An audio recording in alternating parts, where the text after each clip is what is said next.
Hi, everyone. I'm Dmytro Rodenko, the founder of SaaS Founders Community, helping founders of software development and B2B SaaS companies to find newbie clients via LinkedIn.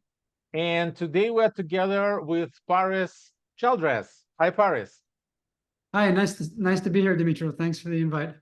Yeah, thank you too. So Paris is the founder and CEO at Hop Online. He is podcaster and ex-Googler, and he helps B2B get more leads and do better growth marketing. So thank you, Paris, for taking your time. And let's talk about the things that B2B SaaS founders are very, let's say, excited about.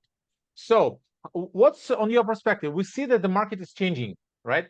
And comparing even two years before, 1 year ago, it's another amount of money available, let's say, on the market among, let's say, corporate business or, let's say, small and medium enterprises. How do you perceive these changes? What do you see? What has changed and what remained the same? How do you see that from your perspective? Yeah, sure. I think that you're spot on in your assessment of what has changed in the market.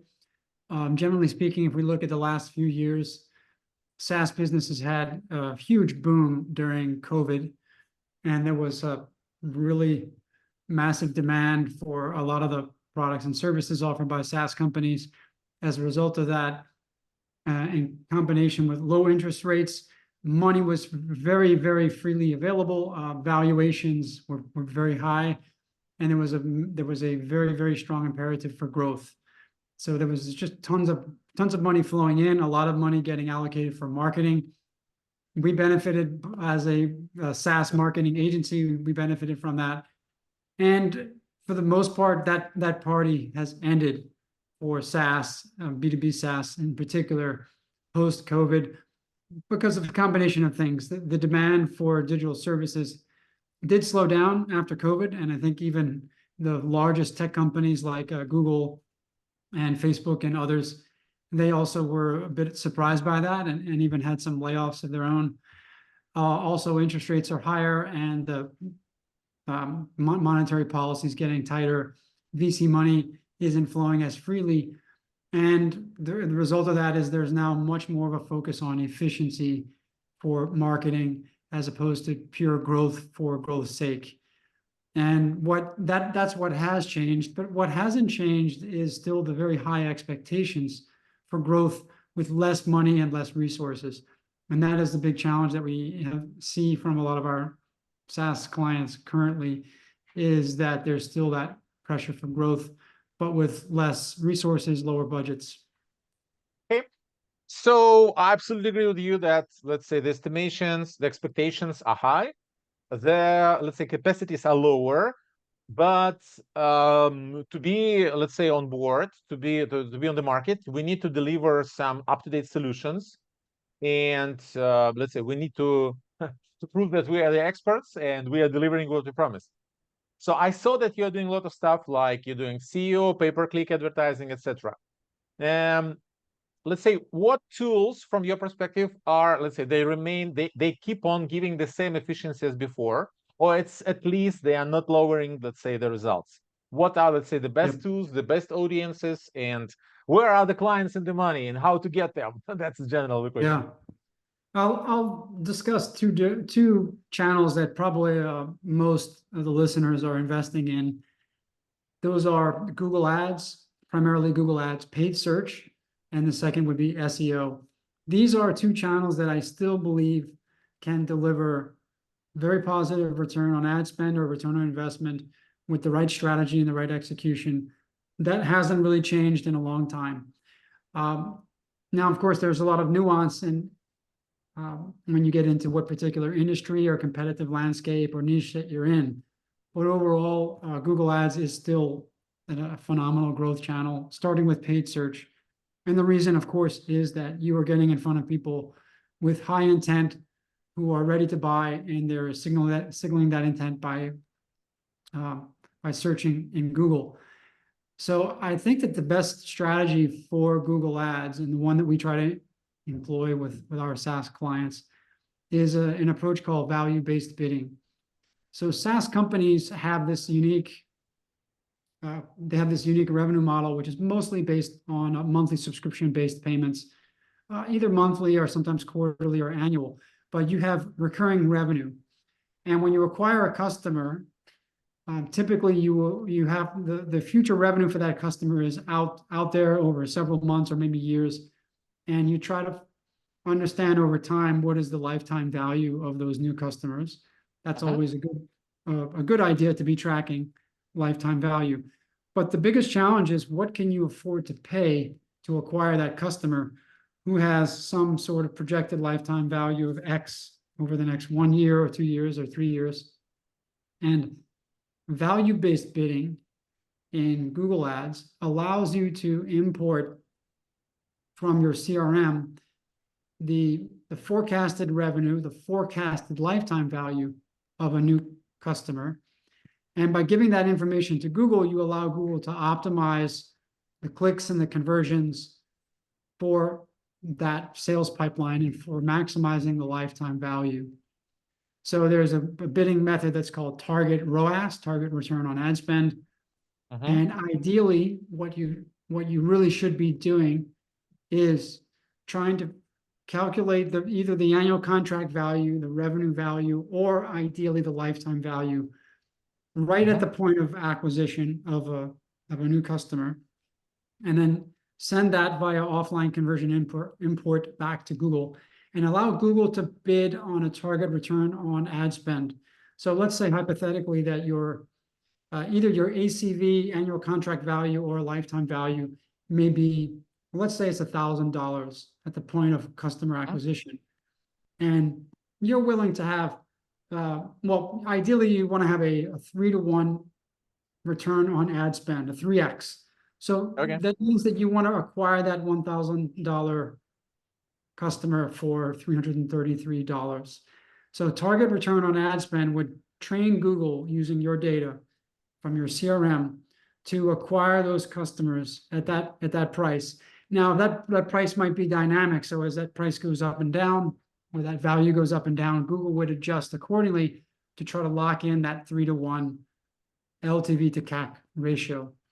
And yeah, sure. As far as investors go, I think that the LTV to CAC ratio is still a very, very important metric for proving profitable growth. Okay. Now that's the best strategy for Google Ads. I'll send it back sure. to you. I would like to be more specific. For example, let's speak about high-paying clients, for example, that afford themselves to pay $5, $10, $20,000 per month for a B2B SaaS services. So it can be like enterprise plans or something like that.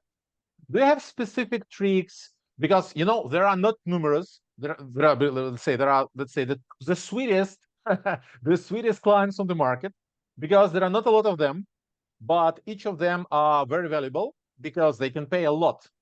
Have some, let's say, tricks or some specific methods how to get these high paying clients? Yeah, I think that digital marketing isn't as effective for the big enterprise leads. I think the best strategy there would be more of an ABM, account-based marketing. Okay. And the toolbox, there are some tools that are like ZoomInfo or Sixth Sense that will give you some data. Of course, they'll give you all the contact data, but they'll also give you this intent data, which is very important. Also, G2 has really valuable intent data, but it allows you to reach out on a one-to-one personalized level with your really high ticket enterprise leads and prospects on the basis of intent signaling that come from these platforms. And LinkedIn Sales Navigator is another key tool in that toolbox. So I think really for that approach, you still need to have a lot of digital assets, but they should be much more specific and personalized to those high ticket, those named accounts, those ABM accounts.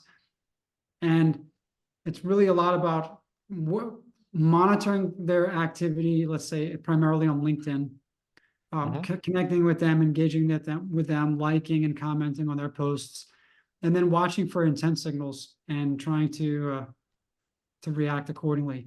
I don't think generally that like Google Ads, paid search, or any other form of scalable digital marketing with paid ad campaigns is really the right approach to generate enterprise leads. I think it has to be more account-based marketing. Okay. Uh, Actually, when we're doing LinkedIn outreach, it's like AB, account-based marketing for sure. Mhm. But we see that we need to, let's say, cover all the fields, meaning that once they enter the digital sphere, they have our, let's say, communication in LinkedIn, they have our communication in content in different areas. But also, it might be interesting that they should see our communication in SEO, in SEO, right? Search engine optimization, and in Google Ads as well, right? In this area.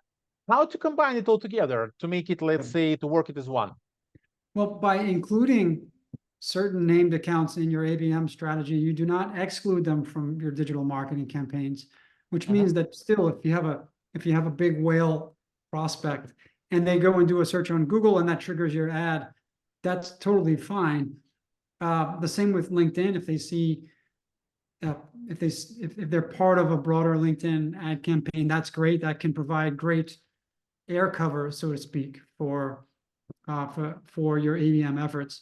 But really, I think that the way to actually acquire them or to move them down the funnel is primarily through ABM.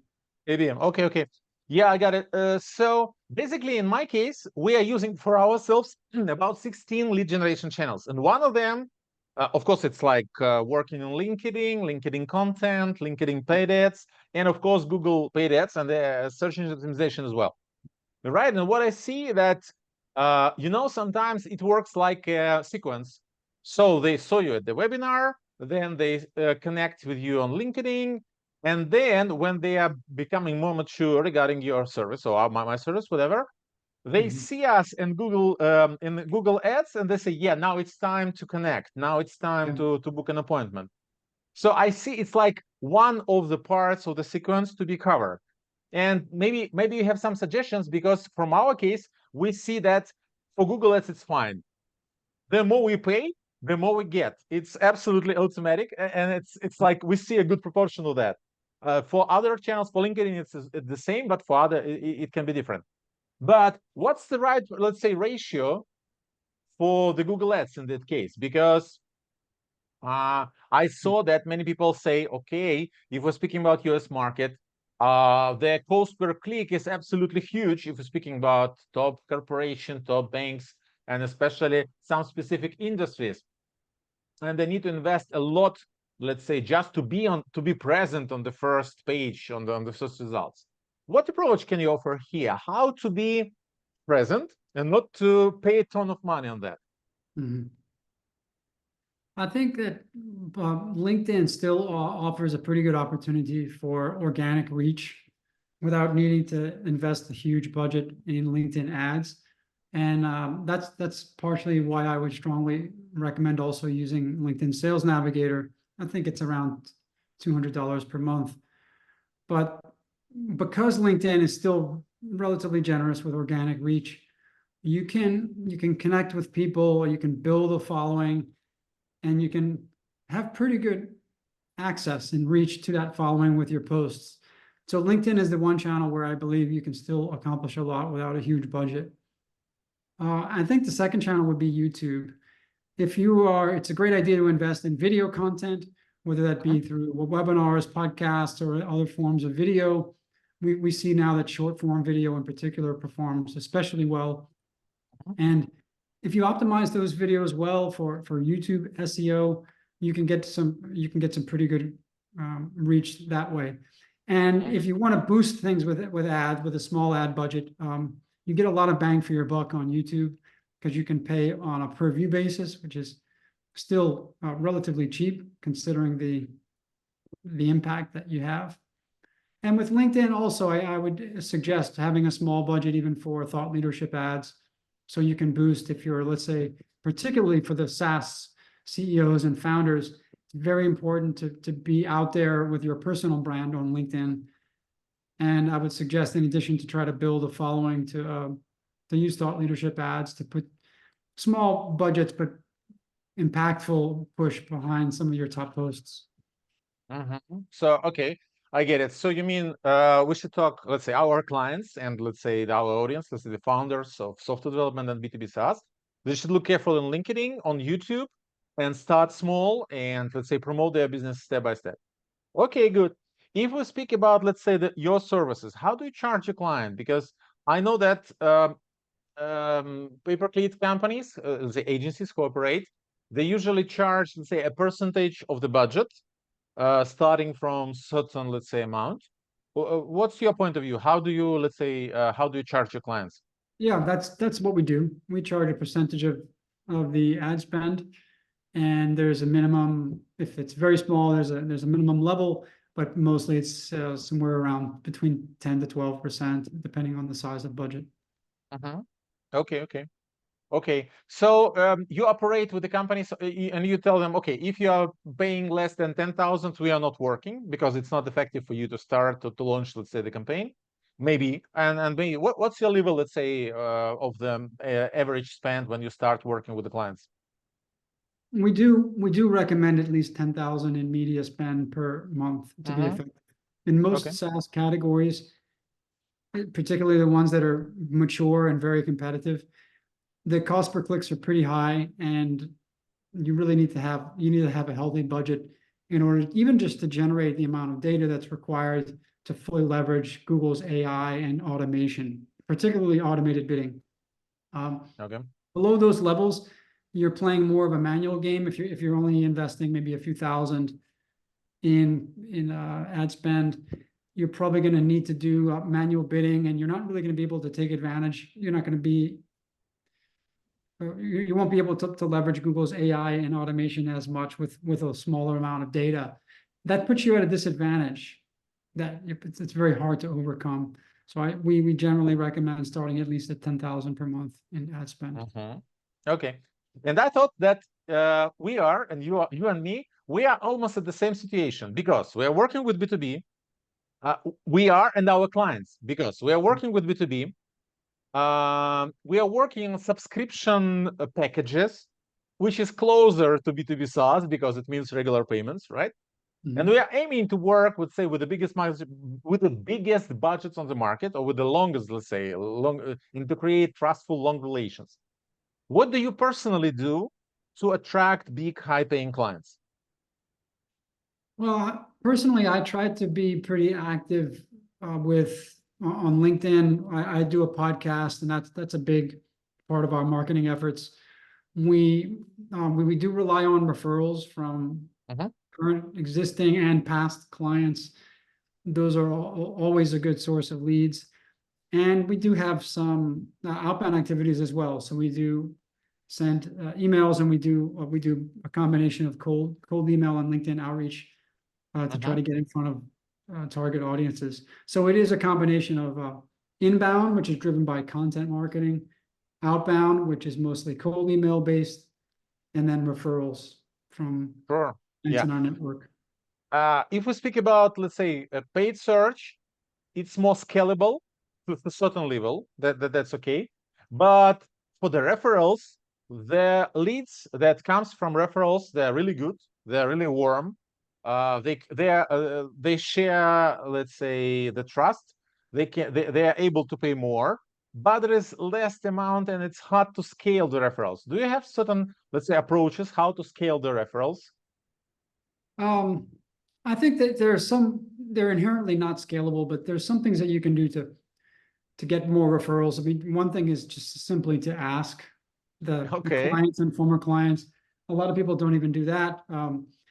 Another, to be a little more proactive, is to even research the LinkedIn connections of some of your best clients and find those people that they're connected to that you would like to work with, and then write to them and say, hey, I noticed that you're connected with this person, or maybe with these few people on LinkedIn. I'd really appreciate an introduction. And that's a way to be more proactive with it. But yeah, I think a lot of agencies like ours and other service companies, they don't do that well enough and as persistently enough. Sure, that's true. How do you motivate referrals in terms of the money? I see that, okay, you like my job. That's why, could you please recommend? So it's like trust part, which is okay. But do you motivate referrals in a monetary, or how do you motivate referrals to, let's say, to refer you? If we speak not only on the quality of the work, which is, let's say, essential for that level, But they may say, okay, I'm a little bit busy. I don't have time. They are really busy because they're the founders. They're overwhelmed. But how do you motivate them, let's say, in general, Yeah. to refer your services? I think that if we have a great relationship and we've done good work for them, my experience is that they don't need a lot of extra motivation. That they would actually do it as a sign of appreciation for the good work that we've been doing with them. Mhm. In rare cases, though, we have offered some monetary incentives, like even saying, "Hey, we'll give you a discount on next month's invoice Okay. if you help us to close this client." And sometimes we do that, but we don't lead with that. It's something that normally would be kind of in reserve. But most of the time, when there's a specific ask, I try to maintain the pretty good relationships with all of our active clients, that they would say yes, just as a sign of thanks for the work that we do. Mhm. Yeah, again, because I see that some companies they pay like 10% if it is like a custom work, or up to 40% even if it is like a B2B SaaS. So it seems huge to pay 40%, That's a lot. but they are still alive and they are still economically beneficial. But they Yeah, pay, sometimes they pay for the first month, for the second month. Some people pay, let's say 20 or 30% lifetime. So which yeah. is a huge, let's say, amount of money. What do you think about that? Can it be, Um, is it possible for service companies to I, pay for that? yeah, I mean, 20% is I would say the max that I've heard of. And we've had some other, over the years, we've had some partnerships with other agencies that are maybe not directly competing, and we refer us some of their prospects. And we've agreed in the past on a 20% rev share for the life of the Mhm. client. Okay. I wouldn't really go higher than that. And I think the way you can always adjust your own final price to the customer, to the end client, to make sure that you can maintain the margins that you need. So I think yeah, there needs to be some incentive there for either for the partner or the referring partner to Mhm. have something there. So I think, below 10% probably isn't going to be enough of an incentive. 20%, I believe, is quite enough. Okay. Have you tried working with referral platforms? Because there are some, let's say, market organizers, and people say, okay, if you have an offer, I have access to the people, let's say, that are ready to recommend you basing on the certain, let's say, incentive, and Mhm. we would like to be paid like a share of this incentive. Have you tried working with this platform? Because I heard a lot of them. I tried several, but I didn't succeed with that because they are talking a lot. And if we're speaking about B2B SaaS, um, it's more like B2C related, because if people are, let's say, buying and selling toothbrushes, everybody need that, and they can, let's say, find a lot of people who are ready to bring you more clients like that. But for the B2B SaaS, in my case, it was not, let's say, very efficient. What's your point of view? Have you tried these platforms or kind of, let's say, other referral channels to grow your business? No, no, I haven't done any specific referral platforms. Mhm. Um, it's just been limited to the occasional partnership with other agencies, and Mhm. then requests made to clients, current and past clients. Okay. Have you Mhm. tried events online or offline? Because I heard that events are, well, I I know that events are good, but people are rarely ready to go outside and to meet with other people. What do you think about that? Is it live now, or it's maybe not working very good? Well, I think events have made a huge comeback post-COVID, Mhm. and I've been to a couple of events. I've been to SaaS Doc in Dublin last fall, which was great. So I really enjoy going to events. Ideally, I try to speak at those events, and there's a few events that I apply to speak at every year, and I've spoken at events like the PPC Hero Conference in London a couple of years ago. But yeah, I think events can be a very powerful way of lead gen, particularly if you can get on stage and you can speak. Yeah. If you want, I can share some secrets of the events. So what we do, we try. Of course, speaking is absolutely awesome, But if it is huge competition, it's hard to let's penetrate and to give a good story for the people. So we see that events are getting more digitalized and people trying to create certain platforms for participants to communicate with one another. And there is a small, simple thing that we do. We got, let's say, for example, there is 10,000 of attendees, and we put, let's say, several of my employees, let's say, in the application, and then extract, let's say, the first name, the last name, the position, and we find these people on LinkedIn, and we tell them, "Hi, Paris. It was nice to see you at the conference. I saw that you've been there, but unfortunately, we haven't managed to connect." And it gives huge feedback because people see, okay, let's say, we are interested in the same events. You are the person that have been there. I'm the same. So let's get connected. And we see a much better acceptance rate there. And it's a good, let's say, door opener for people. And it doesn't cost a lot. For example, even if the entry fee is $500, for example, but I get the access to the list of potential candidates, or let's say a list of potential clients, and I talk to them personally on LinkedIn. So let's say I buy a source, I buy a database of these people and connect with them personally in LinkedIn. So it also gives a good result because people are open. Fantastic strategy. If you can, if you get access to the attendee list as a benefit of signing up and paying, then absolutely, yeah. I mean, reach out and say that. So yeah, I was there. Sorry, I missed you. Would love to grab a virtual coffee since we couldn't get a real one. Oh yeah, love that strategy. Yeah, it's not like a list, but you have to work with the filters, because if you have the access to the internal app, like, you know, for all participants, they share to help people interconnect together better, right? But if you get the list, you get, let's say, the mentions, but it's okay. You can, let's say, write it down on LinkedIn. Okay, I found Paris. Paris is the founder of the company. Okay, I go with the Paris and say, "Hi, Paris. We've met there. Let's have a quick talk." And it's really good because even more in LinkedIn, you have events, and if you want to attend this event, you get a list of people, so you can see other people who are attending this event. For example, if you are selling B2B SaaS and you see that there is a B2B SaaS event of your competitor, you can add yourself to this list, and then you can have a list of the profiles, and then you see, okay, these are the employees of my competitor. Okay, we'll not connect to them.